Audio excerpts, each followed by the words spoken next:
Jesus tinha um perfil, tá?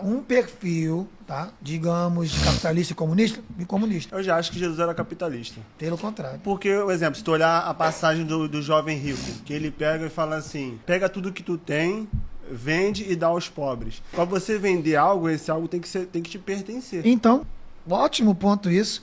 Então, por que Jesus não era comunista? Sabe por que Jesus era comunista? Porque Jesus não quis essa riqueza. Jesus quis repartir essa riqueza. E aí que entra o ponto. O capitalismo é a pirâmide, a burguesia, o clero e o militarismo no meio, para não deixar quem está embaixo subir para cima. Nós segurando a pirâmide e acima, abaixo dos militares, aqueles que foram emergentes e que hoje cresceram na vida. Então quem segura a pirâmide somos nós. Então Cristo, ele não veio para ficar ao lado dos sacerdotes do judaísmo, que era Caifás e sua rapaziada que era bolado com Jesus Cristo, e próprio Roma. Então Cristo, e eu vou te dar mais uma passagem, a única vez que na Bíblia mostra que Jesus Cristo, como posso te falar, que ele ficou chateado e puto, foi depois desse dia que armaram para matar ele. Foi quando ele chega lá quebrando o tabernáculo, falando, aqui não é lugar de comércio. Então, se Jesus Cristo fosse capitalista, com certeza Jesus Cristo ia ser a favor do dinheiro e do dote das grandes famílias, já que os judeus já faziam isso, e não seria um cara que viria para os pobres. Ele veio para os doentes, ele veio para quem precisava, entende? Sim. Então, assim,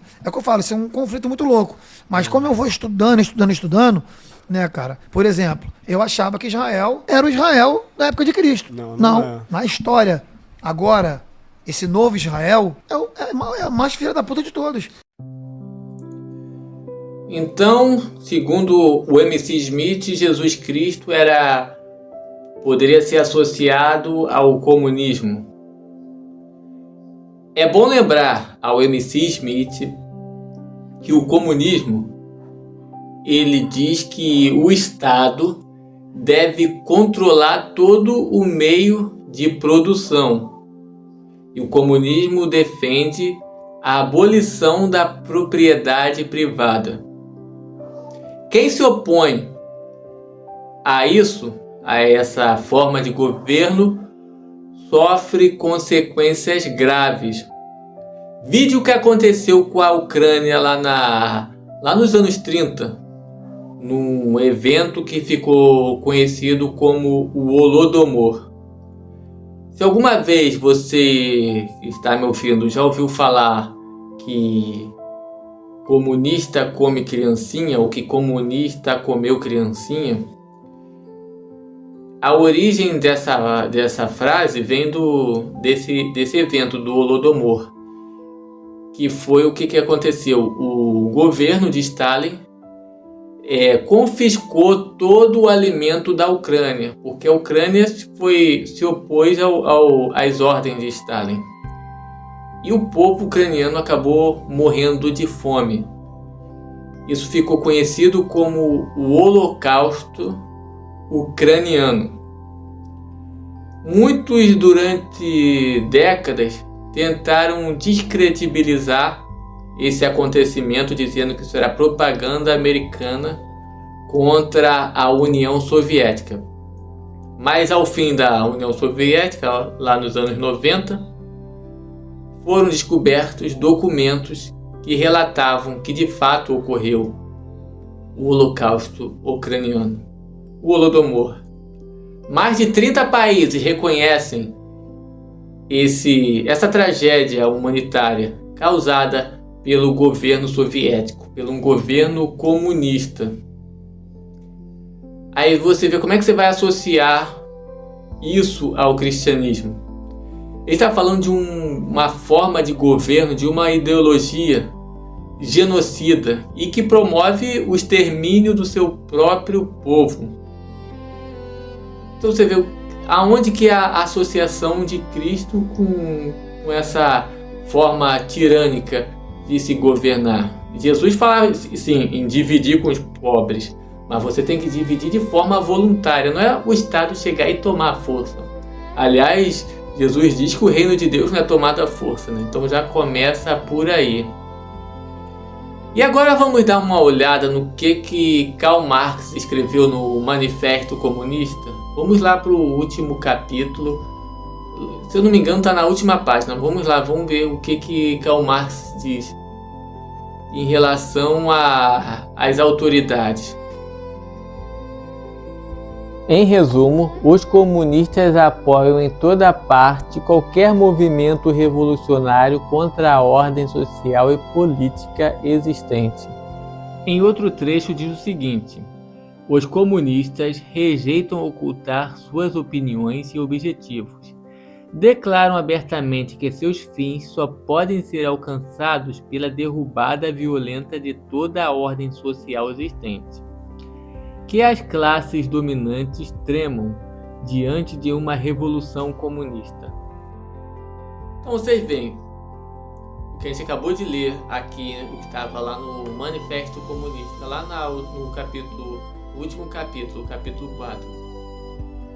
Aí você traz para Jesus Cristo. O que Jesus Cristo diz? Jesus diz que devemos orar pelas autoridades. Perdão. Jesus diz que a gente, se alguém bater na sua face, você deve virar outra face. Jesus prega o perdão. Completamente diferente do que o comunismo prega. Aliás, se a gente for associar o comunismo, ele deve ser associado com um outro personagem que está na Bíblia, que é muito diferente de Jesus. Até porque, pelo que nós acabamos de ler, o comunismo ele prega a rebelião, a luta armada contra o governo que está em vigência. E quem foi o primeiro revolucionário, o primeiro a cometer um ato revolucionário, a se rebelar contra uma ordem? Foi o próprio Satanás no paraíso. Antes da criação do mundo, ele se rebelou contra Deus. Ele quis ser igual a Deus e juntou lá o seu grupo lá de anjos e tentou fazer essa rebelião, foi expulso do paraíso. Sendo que toda forma de rebelião, tanto aqui na Terra quanto em qualquer outro lugar, o que isso é? Uma representação de Satanás. Até no trabalho, aquele funcionário que está querendo fazer uma rebelião para derrubar vamos supor, um gerente, um encarregado, esse funcionário está sendo um representante de Satanás. Isso serve para qualquer forma, tanto qualquer tipo de rebelião é uma representação de Satanás aqui na Terra. Tanto é que na Bíblia, se você for para o Antigo Testamento, você vê que Davi, ele em momento nenhum, ele tentou matar Esaú. Ele teve oportunidades, mas não matou, porque ele acreditava que aquele homem tinha sido escolhido por Deus e ele estava debaixo daquela autoridade. Então, esse tipo de associação não cola. Mas da onde que o MC Smith tirou isso? Isso aí não veio da cabeça dele. Isso é a teologia da libertação, que foi criada na União Soviética. Na época, quem estava à frente era Nikita Khrushchev. E a ideia da teologia da libertação qual era? Eles vendo que eles precisavam trazer o cristianismo para próximo deles, eles fizeram uma releitura da Bíblia, com essa visão mais marxista. Aí interpretavam os textos bíblicos, colocando essas questões de luta de classe, não é guerra social. Eles falam, é um termo que eles sempre usam, e é só que agora me fugiu a cabeça. Mas essa ideia que o MC Smith traz, isso vem da teologia da libertação. No meio evangélico também podemos chamar de teologia da missão integral. É daí que vem essa ideia, é desconstruir a Bíblia e transformar a Bíblia numa panfletagem comunista. Aí você vê, voltando a falar do ministério de Jesus, que MC Smith compara Jesus, diz que Jesus era associado ao comunismo. Jesus era associado a essa ideologia comunista. Sendo que Jesus Cristo, seu ministério, era financiado por pessoas que tinham bens, que tinham riquezas naquela época. Podemos tirar como exemplo o próprio José de Arimateia, Nicodemos, Joana, Maria Madalena. Esses foram uns das pessoas que financiavam a campanha, o ministério de Jesus aqui na Terra. Se a gente fosse associar Jesus com o tipo de mundo que nós temos hoje, com o nosso modelo de mundo, era mais ou menos o que deveriam ser as ONGs, né? Porque também comparar com ONG é bem complicado. Mas eu digo ONG porque ONG não são empresas sem fins lucrativos. Jesus ele recebia doações de pessoas, né, que doavam voluntariamente seus bens, parte dos seus bens, para que Jesus continuasse o seu ministério. Não era nada assim tomado à força, e Jesus não era contra as pessoas terem dinheiro, terem posse. A mensagem de Jesus era uma mensagem espiritual, ele vinha trazer a libertação da alma, não a libertação financeira. Então é isso, é só para responder o MC Smith, que coitado, né? Tá, não sei com quem que ele anda estudando, mas é isso. Meu nome é Thiago Hipólito e esse é o canal dos Cruzados. Curtam, comentem, compartilhem. Obrigado e até o próximo vídeo.